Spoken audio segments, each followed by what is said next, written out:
Hi, everybody, and welcome to Ringside Muhammad Ali here on ESPN Classic. I'm Brian Kenny, just blocks away from the Brooklyn Bridge at the site of another historic New York City landmark, Gleason's Gym, home for hundreds of world champions. Over the next 3 hours, we'll roll out vintage Ali bouts from the classic library and sprinkle in some hidden gems from the archives. Plus, commentary throughout the broadcast from our distinguished panel. Boxing historian Bert Sugar, Canadian heavyweight George Chuvalo, boxing author and columnist Jerry Eisenberg, ESPN boxing analyst Teddy Atlas, and former heavyweight champion and Ali sparring partner Larry Holmes. Back here in Gleason's Gym, Ringside ESPN Classic, George Chuvalo, Burt Randolph Sugar, and Brian Kenny, and we're getting ready now for the final round. We're going to watch this together. Round 15, a rugged fight. Muhammad Ali making the title defense against George in Toronto, 1966. Here's the final round.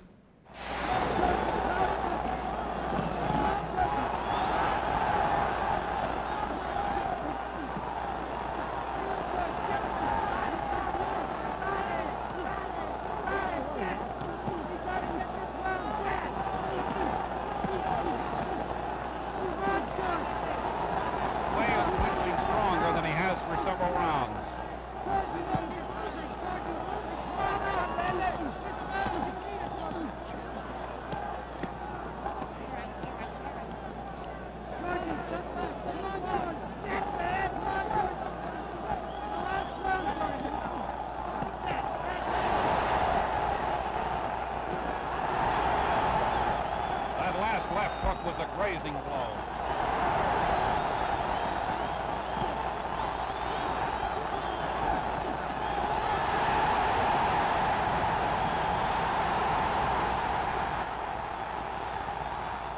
Two minutes to go. 2 minutes to go.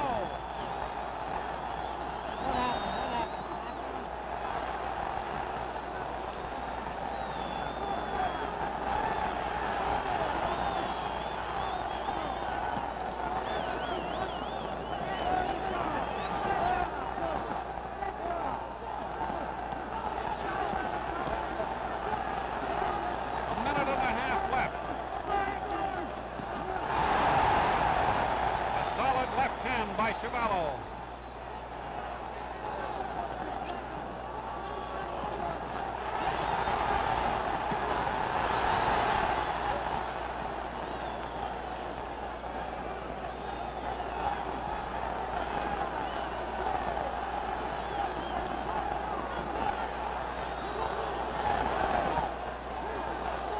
One minute to go in the fight.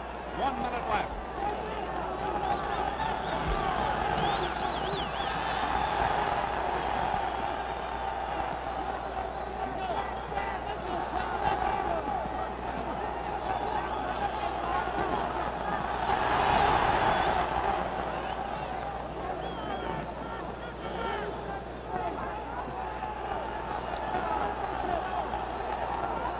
Seconds to go in the fight. 30 seconds.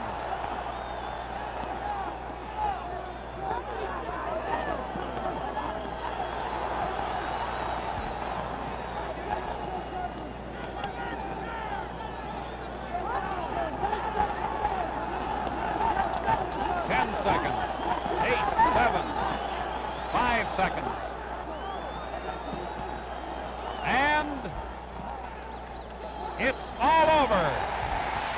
There it is. It is all over. Unanimous decision for Muhammad Ali. George, as you're watching this, what are your thoughts? Well, you always think, why did I do this? I should have done that. You know, first of all, I was thinking what a long time 15 rounds is. It's a long time. Yeah. 59 minutes from start to finish. Long time. I could have used a couple more weeks training, but it was. I still finished fairly strongly, but I could have finished a little stronger. And you came at him with a few good hooks, counter hooks that were close. The last round, yeah. All right. So do you think he was within range again? You never stopped coming in, which is remarkable to me, Bert. And he never stopped coming in. He does not look like a washerwoman. I got news. Thank you. How hard was it to hit him in the head? This is one of the most elusive fighters of all time. How hard was it to catch catch him flush? Well, he's hard to catch flush. Well, a lot of times because he's moving backwards, and it kind of sometimes will diminish the force of the blow by pulling back. But he's a tough guy to nail solidly. The trick really is, at least what I try to do is try to get him on the ropes, away from the center of the ring, where he's most dangerous when he's moving, and sticking the jab. I try to get him where he doesn't move, try to immobilize him, try to keep him on the ropes. You know, that's a lot tougher than a lot tougher to do than the safe, for sure. Looking at the scorecards, and it's interesting, it's a 5-point must system. 2 of the judges only gave George 1 round. 1 gave him 2 rounds. And yet, from what you see, it looked like a competitive fight. I mean, he was hitting Ali. In fact, Ali said at one point in his career, outside of Sonny Liston, that was his toughest fight. You would later fight Muhammad Ali after the banishment. Compare the 2 Alis that you fought. Well, first of all, in the second fight, he didn't throw nearly as many punches. He wasn't as active. It wasn't as active punching-wise, and it wasn't that continued kind of movement. And he would stop a lot more. He'd stop to kind of rest up, so to speak, to gas up, so to speak. And he didn't have that same continued strength of moving. You know, like, was it a stamina or strength? Well, I mean, to me, stamina is continued strength in a way. You know what I mean? You're moving, and you know, he could move for a lot longer period in the first fight without stopping, whereas in the second fight he'd move a little bit, throw a few punches and stop. You know, there was a lot more stops along the way, and plus it was only a 12-round fight too, I might add. But he was definitely not the same fighter. Just a mite slower and a mite shorter in the endurance or stamina department. All right, George, great stuff. Great having you here. A lot of fun. We've got more coming up. Ali would go on his European tour. Carl Mildenberger Whom he is called coming up next. Yes. Miltenberger. So, Carl Mildenberger, who is he on the landscape? He was just a European champion and the first southpaw ever to fight for the heavyweight championship. I think I've just said enough about him. Did you know who Carl Mildenberger was? Was just some guy that was found? I've seen him before. Oh, yeah, sure, Yeah? definitely. Oh, definitely. Decent. What do you think of him? To be honest with you, I thought You can be honest with us, very yes. ordinary. Okay, He fought a guy, for instance, called Dave Bailey, whom I knocked out in the 3 rounds, and Dave gave him hell. I think they ended up a draw. Dave had him down about 3 times. That doesn't mean anything really, because sometimes I can beat you, you can beat him, but he can beat me. Hitting me like that, I think you've already beaten me. In theory, actually, we wouldn't beat you, but we know what you're saying. Why don't we change seats? You want to sit next to him? He's right-handed, too. I'm on the wrong side.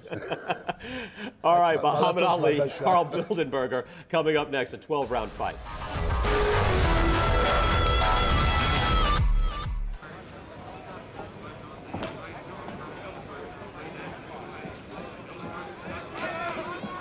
Champion looking a little more settled, a little more composed in this round, and Mildenberger not chasing him quite as much and not being quite as dangerous.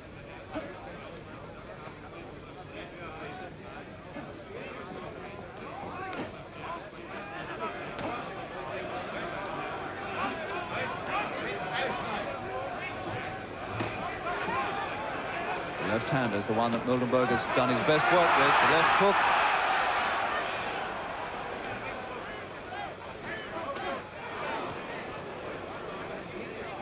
Now you can see how the challenger's face is beginning to get a little bit puffy around the eyes. The champion unmarked. Mildenberger trying to slip the left lead of the champion and get in with his own left hook. That's the one.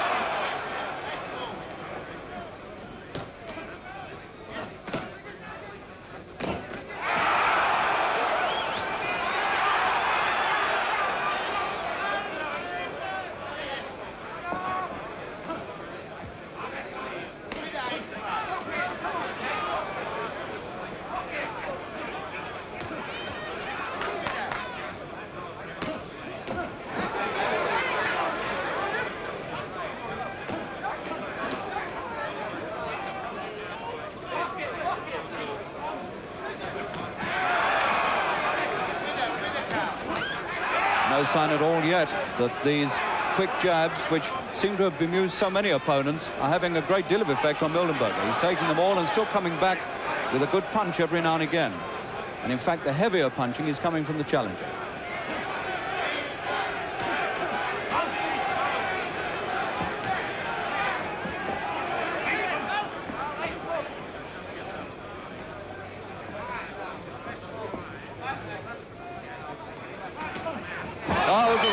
good sharp right hand.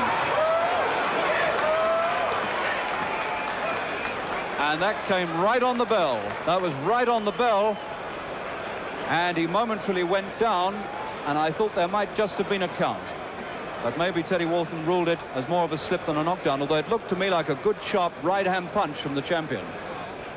Right on the bell at the end of the 5th round. That's the most significant punch yet from the champion.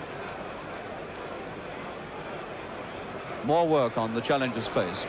More and more bruised around the eyes. And already the champion off his stool and waiting to go. And the German clearly needing all the attention and respite he can get between rounds. That's the difference between them. Teddy Walton walking over to have a look at the work being done on the eyes. I don't think he's cut. This man scorning any more attention from his corner. This is quite extraordinary in a world title fight.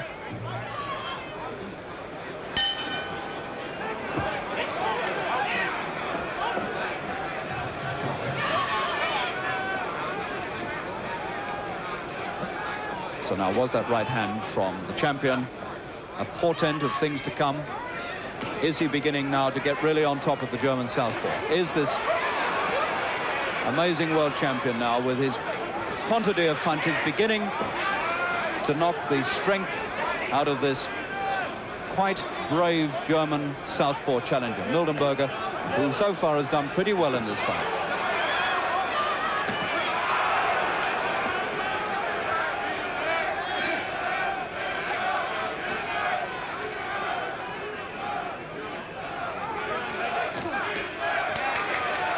And now the eye is bleeding. Mildenberger's left eye is cut. Mildenberger's left eye is cut. And this, I'm afraid, is a tribute to the sharpness of the champion's punches. There's certainly been no head work done at all here. And that cut has been caused by the accuracy and the sharpness of Muhammad Ali's punching. And it does look now as though the champion's getting right on top in the 6th round, which is very similar indeed to the way he got on top of Henry Cooper 3 months ago in the same round.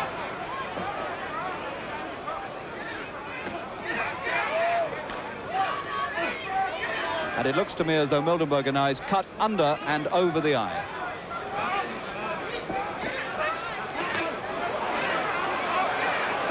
And this is the way Clay went to work on Sonny Liston when he won the title in exactly the same round, the 6th round, and Liston looked very much like Mildenberger looks now, the face in the same condition, the same eye cut. And Clay must be thinking back to that day in 1964 when he won the title. And now here he is in his 6th defense, and it looks like being a successful one, because Mildenberger now is in trouble.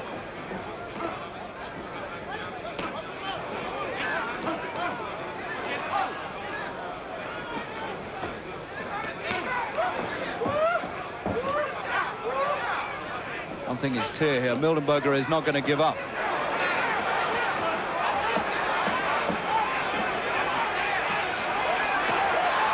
Muhammad Ali now storming this round, the 6th, and he's really got the challenger in trouble. That left eye looking very bad indeed.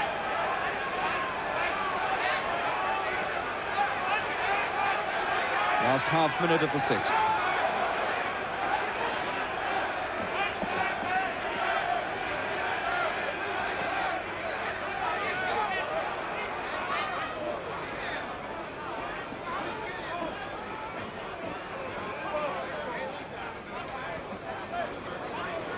Coming up. Complete transformation now in this championship fight, with Muhammad Ali, the champion, right on top at the end of the 6th round. Now the 9th round coming up. The champion ready to go.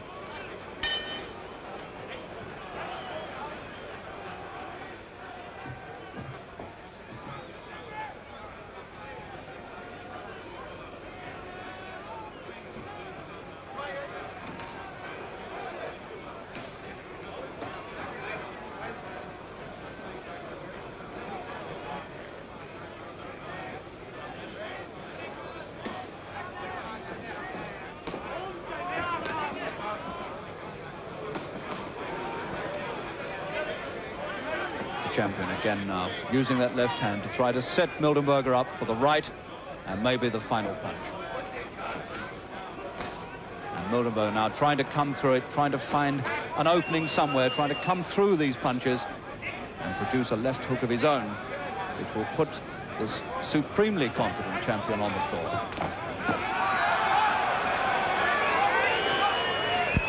Teddy Walton looking anxiously at Mildenberger's face.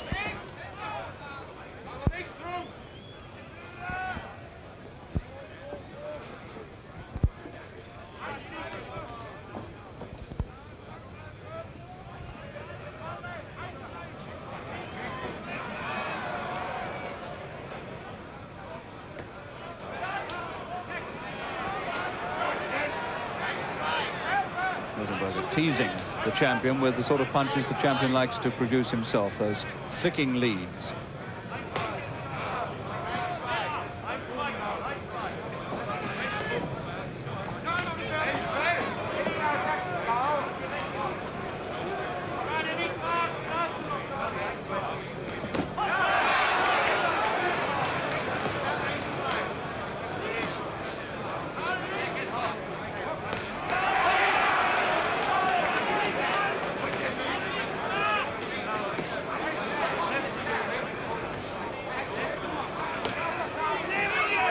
Minute left of the ninth. And the thing that perhaps is most surprising is that Muhammad Ali, the champion, has had this man virtually on the edge of defeat now for at least 3 rounds and hasn't really managed to cash in on it. He hasn't put him away, and he's hung back at times when one feels he should have gone in and finished it, because all the time a man's standing there with you, he's potentially dangerous. And he's had Mildenberger tottering on the edge of defeat now for 3 rounds. And here's the German still fighting back. And that was a fair punch. In fact, 2 of them, a left and a right.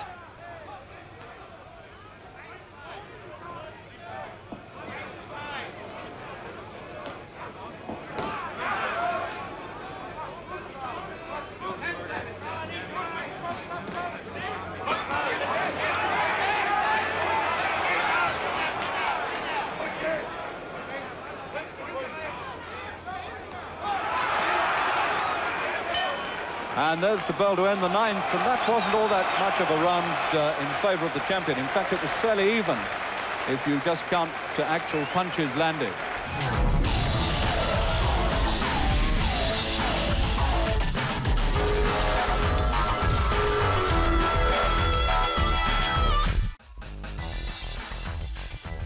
Back here at Gleason's Gym, we'll get back to Ali Mildenberger and get to round 10 in just a few moments. Brian Kenny, Burt Randolph, Sugar, George Chuvalo, and we're now joined by one of the greatest heavyweight champions in all of boxing, Larry Holmes. How are you, Larry? Ryan, I'm doing great. It's great to have you here. Let's go back, because we're watching now a prime Muhammad Ali. You were a longtime sparring partner for Ali before he became a great heavyweight champion. What was it like in those early days sparring with Ali when he was pretty much at his best? Well, you know, in 1971, I started working with Muhammad Ali, and I was like thrilled to work with him. Matter of fact, we did a boxing exhibition in Reading, Pennsylvania. He gave me a black eye. They wanted to put some ice on it. I refused to take the ice because I wanted to show the eye off. Because, you know, it was like a dream. You know, I'm working with one of the greatest fighters of all time. Everybody knows Muhammad Ali.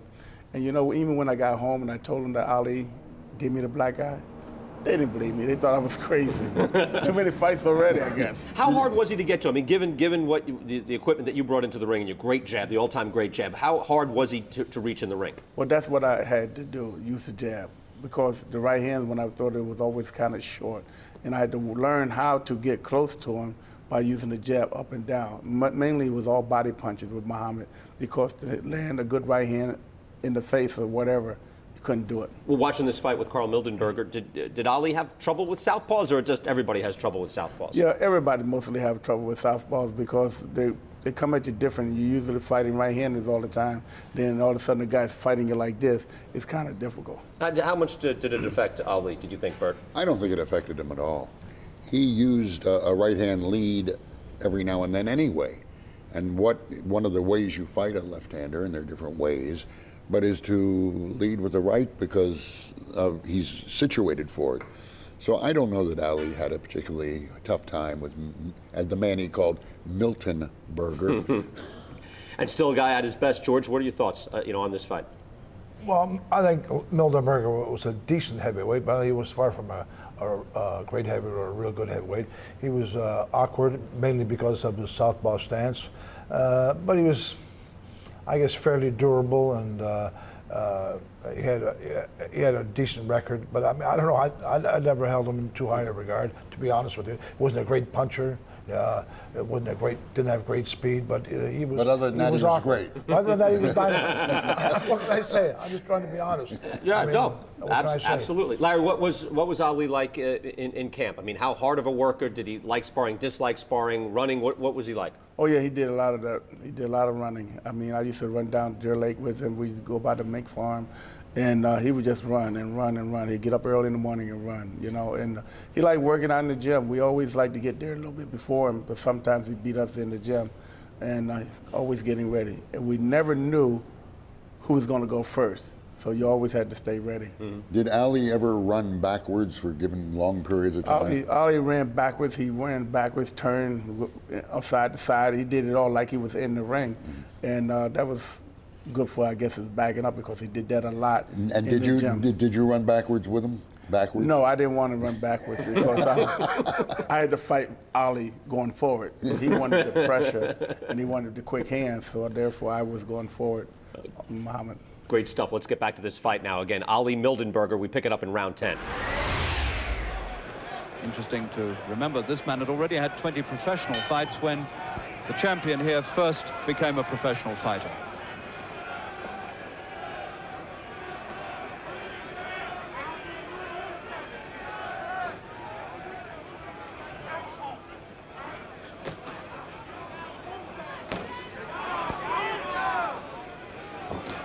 That's a good left by the German.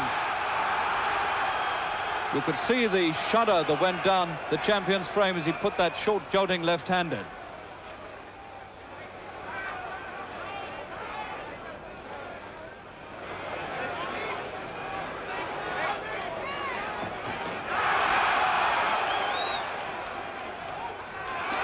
Mildenberger trying desperately here to try to land one of the upsets of the last decade.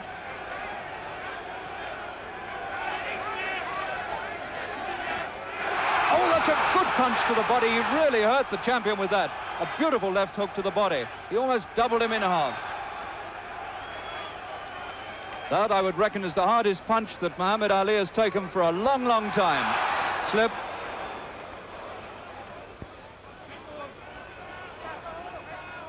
That looked to me like the best punch he's taken since Henry Cooper hit him in 1963 with a left hook to the chin, and that was a left hook to the body. There's no doubt he's got the champion worried here in the 10th. And it looks to me as though the champion might be slowing down. There isn't quite the same spring in his feet.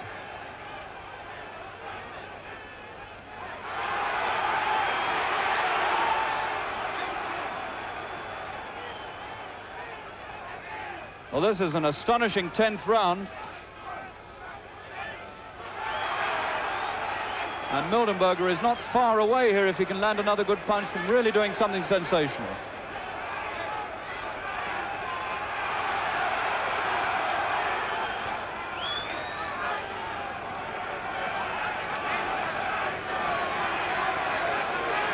Minute left of the 10th.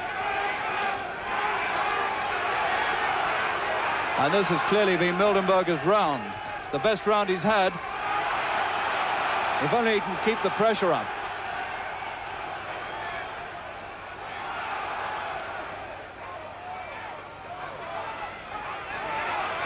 And this is the champion now having to pull everything out here to try to stop Mildenberger.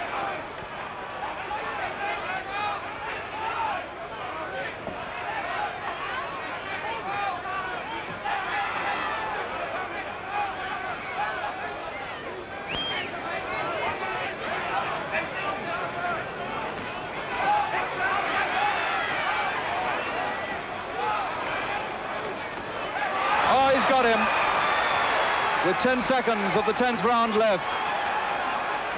A right hand. And there's the bell. The bell at 8, and the 10th round is over. And now Mildenberger, after that glorious burst of aggression, which brought him quite a lot of success in the first minute and a half of that round, is now very much on the brink of defeat.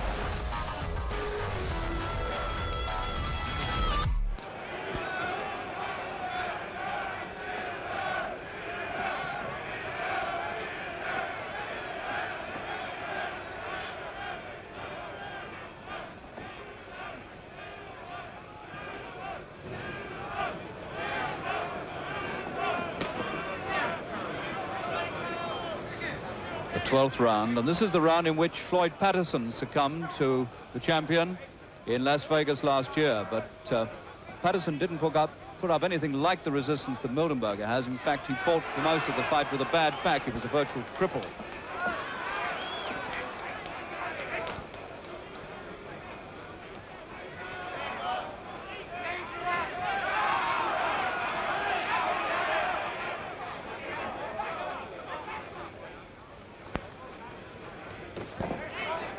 This man Mildenberger, whatever the result here, is going to live in German memory for a long time. He took a very hard straight right again. That same punch,